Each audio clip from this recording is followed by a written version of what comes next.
Thank you for watching, liking, commenting, sharing, and subscribing right now. The object in my hand, this iPhone, has length, width, and height, like most objects in this particular universe.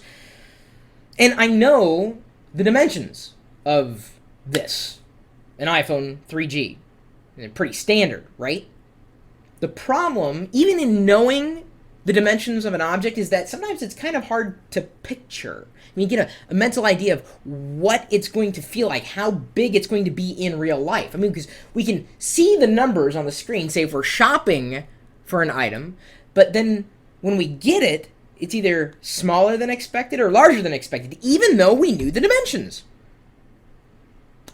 You may be interested in this two-dimensional website, Pective.com, P-E-C-T-I-V-E.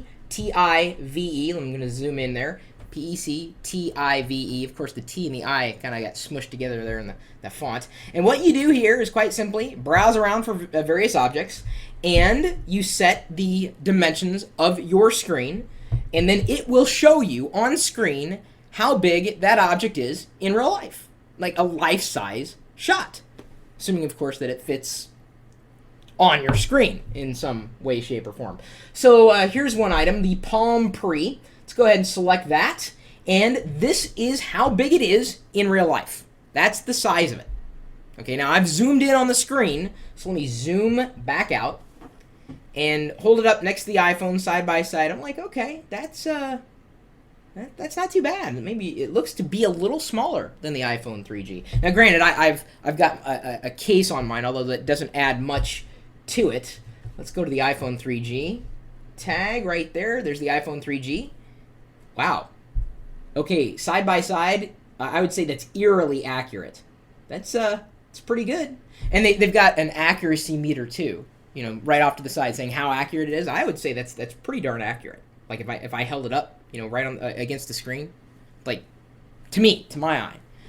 This is useful again if you're looking at an object or for an object, and you know the dimensions, but you want to visualize it. You want to see how big is that going to be in real life if you don't have the opportunity of seeing it in real life. So visualize the dimensions. Of course, you have the ability to submit your own, and their database will, of course, grow over time. This is extremely useful.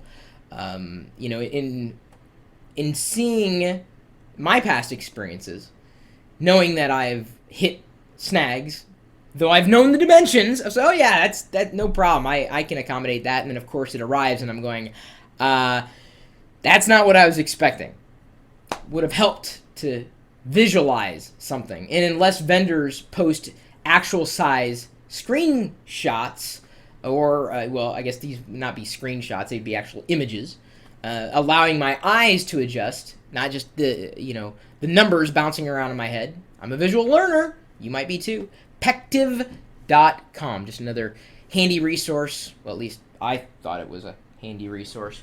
And actually, I'm not the only one. Darren Kank is the one who told me about this resource. So thank you, Darren, for emailing me. My email address is chris@pirillo.com. If you have any other handy resources to pass along, especially for us visual learners. Very visual. That's why I like doing video. Just, it's my medium. Maybe you have a different medium. Maybe you like audio or video, text, whatever. We can accommodate you. If you're a tech enthusiast, you might enjoy geeks.pirillo.com. Everything's life-size there, much like the chat room, which is a part of the live video feed. We're typically talking tech 24 hours a day, 7 days a week, right here at live.pirillo.com. We'll see you later.